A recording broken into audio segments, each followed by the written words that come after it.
পড়া 7টি উপকারিতা। 1 নম্বরে কোরআন পড়লেই সওয়াব হয়, জোরে কান সুবহানাল্লাহ।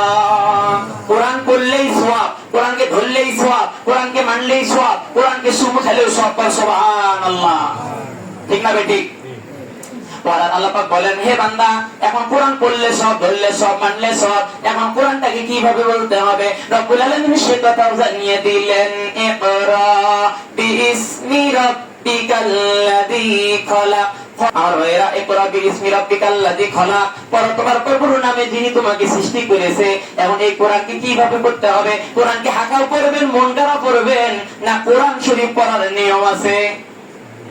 কোরআন পড়ার নিয়ম আছে। কিভাবে কোরআন পড়বেন সে কথা রব্বুল আলামিন জানিয়ে দিলেন সূরা মুজাম্মিলের ভিতরে, যে ওয়ারাতিলিল কুরআনা তারতিলা।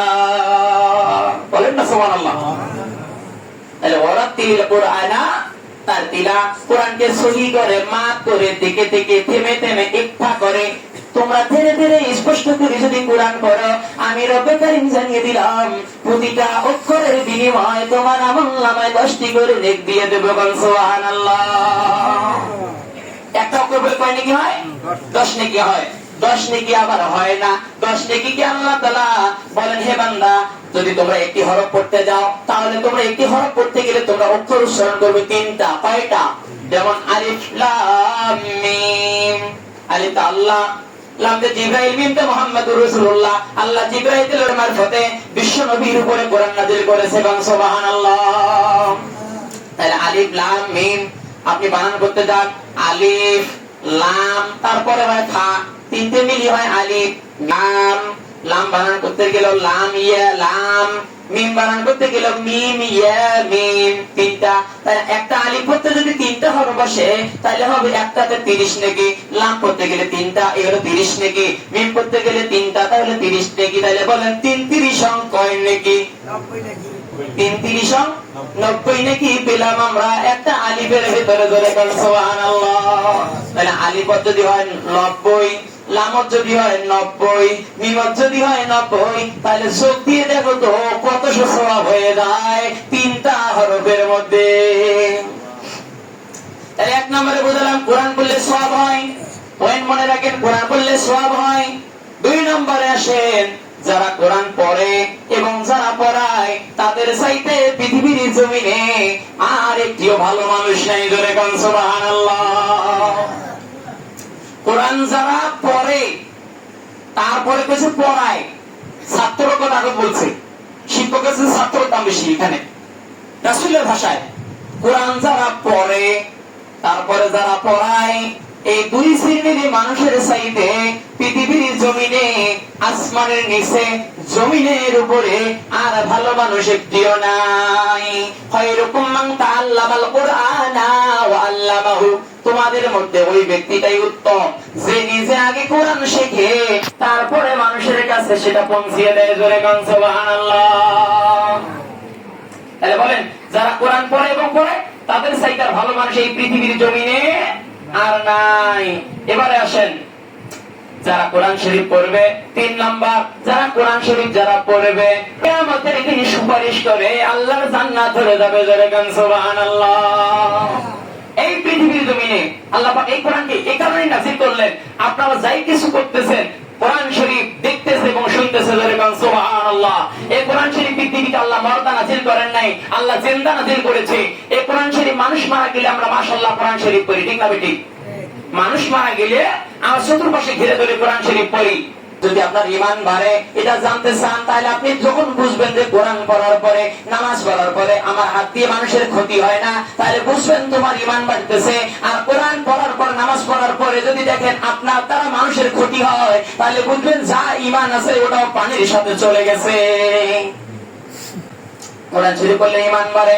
এবারে আসেন 5 নম্বরে, যদি যারা কোরআন পড়বে, যারা কোরআন পড়বে, কোরআন যারা বুঝবে, তা অনুযায়ী যারা জীবন যাপন করবে, জীবন পরিচালনা করবে, রাসূল জানিয়ে দেন আল্লাহ তাআলা কিয়ামতের দিন তাদেরকে পুরস্কৃত করবে। জোরে কোন সুবহানাল্লাহ।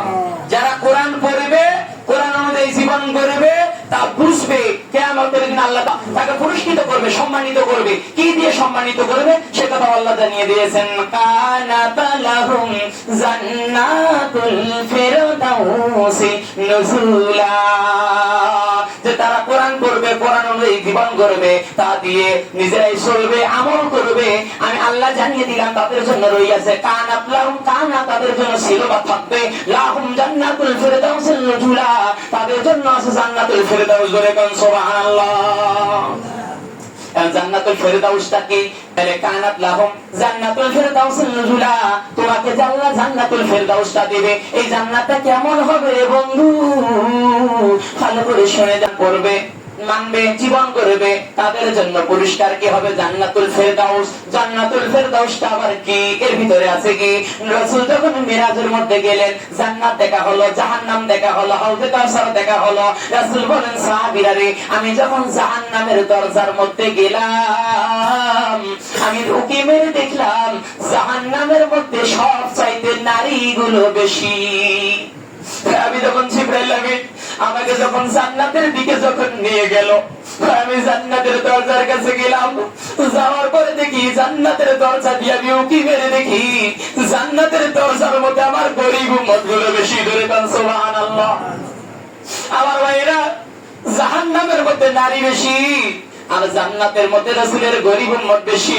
এই জন্য রাসূল দোয়া করে দেন, বুখারীর বর্ণনা, রাসূল দোয়া করেছিলেন, যে আল্লাহ আপনি আমাকে গরীব বানাবেন, আর আপনি আমাকে গরীবী ভালো চলাবেন, আর কিয়ামতের দিন গরীব উম্মতের সাথে আপনি আবার উঠাবেন। জোরে কোন সুবহানাল্লাহ। আর ভাইরা, রাসূলকে জান্নাত দেখা হলো, জাহান্নাম দেখা হলো, এমনকি রাসূলকে সবই দেখা হলো। রাসূল বলেন, জিবরাইল রে, আমাকে জান্নাত দেখা হলো, জাহান্নাম দেখা হলো, আমি জান্নাতের ভিতরে আমি একটা ঘর দেখতেছি, খুব সুন্দর ঘর। এই ঘরটা আবার কার জন্য? বলে, ইয়া রাসূলুল্লাহ, ইয়া হাবিবাল্লাহ, ও নবী গো, জান্নাতে যে ঘরটা আপনি প্রথম দেখতেছেন সোনা দিয়ে বানানো, এই যে সুন্দর একটা ঘর ঝিলিক দিচ্ছে, এই ঘরটা পৃথিবীর কোন মানুষের জন্য আল্লাহ বানান নাই। এই ঘরটা বানাইছে আপনার দ্বিতীয় নাম্বার সাহাবী, তার নাম হযরত ওমর। ওমরের জন্য আল্লাহ জান্নাতের মধ্যে ঘর সাজায় রাখছে। জোরে গান সুবহানাল্লাহ। রাসূল সর্বপ্রথম জান্নাতের ভিতরে যে ঘরটা দেখেছিলেন ওটা হলো ওমরের ঘর। জোরে গান সুবহানাল্লাহ। ওমরের ঘর দেখার পরে পরবর্তী আরেকটা ঘর দেখা যায়, খুব সুন্দর ঘর। রাসূল বলেন, জিবরাইল রে, আমি প্রথম নাম্বার ঘর দেখলাম ওমরের ঘর, ওমরের ঘরের পরে আরো একটা ঘর দেখতেছি, এটা তো আরো সুন্দর ঘর। এই ঘরটা আবার কার জন্য আল্লাহ তৈরি করে রেখেছে? রাসূল বলার পরে জিবরাইল বলেন, নবী গো, প্রথম নাম্বারের ঘরটা ওমরের ঘর, এত সুন্দর ঘর, ওমরের ঘরের চাইতে আরো সুন্দর একটি ঘর দেখা যাচ্ছে। এই ঘরটা পৃথিবীর জমিনের কোন মানুষের জন্য আল্লাহ বানান নাই, আপনার একদল উম্মত আর উম্মতির জন্য আল্লাহ বানাইছে। সেই উম্মত আর উম্মতি গুলো আপনার আছে যারা পৃথিবীর জমিনে দেখে দেখে কোরআন পড়বে। জোরে কোন সুবহানাল্লাহ। এক নম্বরে বললাম জান্নাতে যে ঘরটা হবে ওমরের ঘরের চেয়েও আপনাদের জন্য ঘরটা ভালো হবে যদি আপনারা কোরআন পড়ে। ষষ্ঠ নাম্বার আল্লাহ পাক বলেছে, যারা কোরআন পড়বে, কোরআন ধরবে, কোরআন অনুযায়ী যারা জীবন পরিচালনা করবে, কোরআন দিয়ে রাষ্ট্র পরিচালনা করবে, দেশ পরিচালনা করবে, আল্লাহ পাকের রাসূল বলেন ওই জনপদের উপরে আমার আল্লাহর রহমত নাযিল করে দিবে। জোরে কান সুবহানাল্লাহ। কোরআন দিয়ে রাষ্ট্র পরিচালনা করতে হবে, কোরআন দিয়ে দেশ পরিচালনা করতে হবে, কোরআন দিয়ে সবই পরিচালনা করতে হবে। কোরআন যেখানে নাই শান্তি সেখানে নাই, কোরআনে রাষ্ট্র চলার কথা আছে। আমার ভাইরা, যারা কোরআন অনুযায়ী বিচার করে না, দেশ চালায় না, বিচার মীমাংসা করে না, আবু লাহাবের, আবু জেহেলের উত্তর সরি কথা বলেন, ঠিক না বেটি? আমার আল্লাহ এই কথাটা কোরআনে আবার জানিয়ে দিয়েছে, ওয়া মান লাম ইয়াহকুম বিমা আনজালাল্লাহ ফাউলাইকা হুমুল কাফিরুন। আল্লাহ পাক বলছে, যারা কোরআন অনুযায়ী বিচার করে না তারা কাফের। তারা কি? কাফের। ওয়া মান লাম ইয়াহকুম বিমা আনজালাল্লাহ ফাউলাইকা হুমুল ফাসিকুন, তারা ফাসিক। ওয়া মান লাম ইয়াহকুম বিমা আনজালাল্লাহ ফাউলাইকা হুমুজ জালিমুন, আল্লাহ বলেছে তারা জালেম। আর সপ্তম নাম্বার যেটা বলতে চাচ্ছি, সপ্তম নাম্বার যারা কোরআন যারা পড়বে, কোরআন যারা ধরবে, কোরআনের সংস্পর্শে যারা আসবে, নবীজি বলেন যে আল্লাহ পাক জানিয়ে দিয়েছে ওই কোরআনের সম্মান যেমন আল্লাহ ওই ব্যক্তির সম্মান তেমনই বাড়িয়ে দিবে। 7 নাম্বার, কোরআনের সংস্পর্শে আসলে কোরআনের মতো সম্মান আল্লাহ বাড়িয়ে দেয়। আচ্ছা বলেন, ওমর রাদিয়াল্লাহু তাআলা কাফের ছিল না? ছিল না? ছিল না? ওমর কাফের ছিল। ওমর কোরআনের কাছে আসার কারণে হযরতে ওমরকে আল্লাহ কোরআনের মতন কবুল করে নিলেন। এমনকি হযরতে ওমর রাদিয়াল্লাহু তাআলা আনহু এরকম মসজিদে নববীর মধ্যে আল্লাহর নবীর গলা কাটতে আসছে, হত্যা করতে আসছে, ওমর রাদিয়াল্লাহু তাআলা আল্লাহ ইসলামের জন্য কবুল করে নিয়েছে। এমনকি তরবারে পাক কদমে রেখে দিয়ে সে কালেমা পড়ে মুসলমান হয়েছে। ধরে বলেন সুবহানাল্লাহ। আল্লাহু আকবার। আর এই কোরআনের সাথে যারা বিরোধিতা করেছে, আল্লাহ যুগে যুগে তাদেরকে ধ্বংস করেছে। কথা বলেন ঠিক না বেঠিক? এই কোরআনের সাথে বাহাদুরি করেছিল ফেরাউন, ভালো হয়েছে অবস্থা। এই কোরআনের সাথে বেয়াদবি করেছিল হামান, ভালো হয়েছে অবস্থা। এই কোরআনের সাথে বেয়াদবি করেছে যার সন্তান অবৈধ মায়ের সন্তান সাদ্দাত। এ ভাইয়েরা ভালো করে শুনে রাখেন, খালেজ দিলের মানুষের তো আল্লাহ সাথে সাথেই কবুল করে।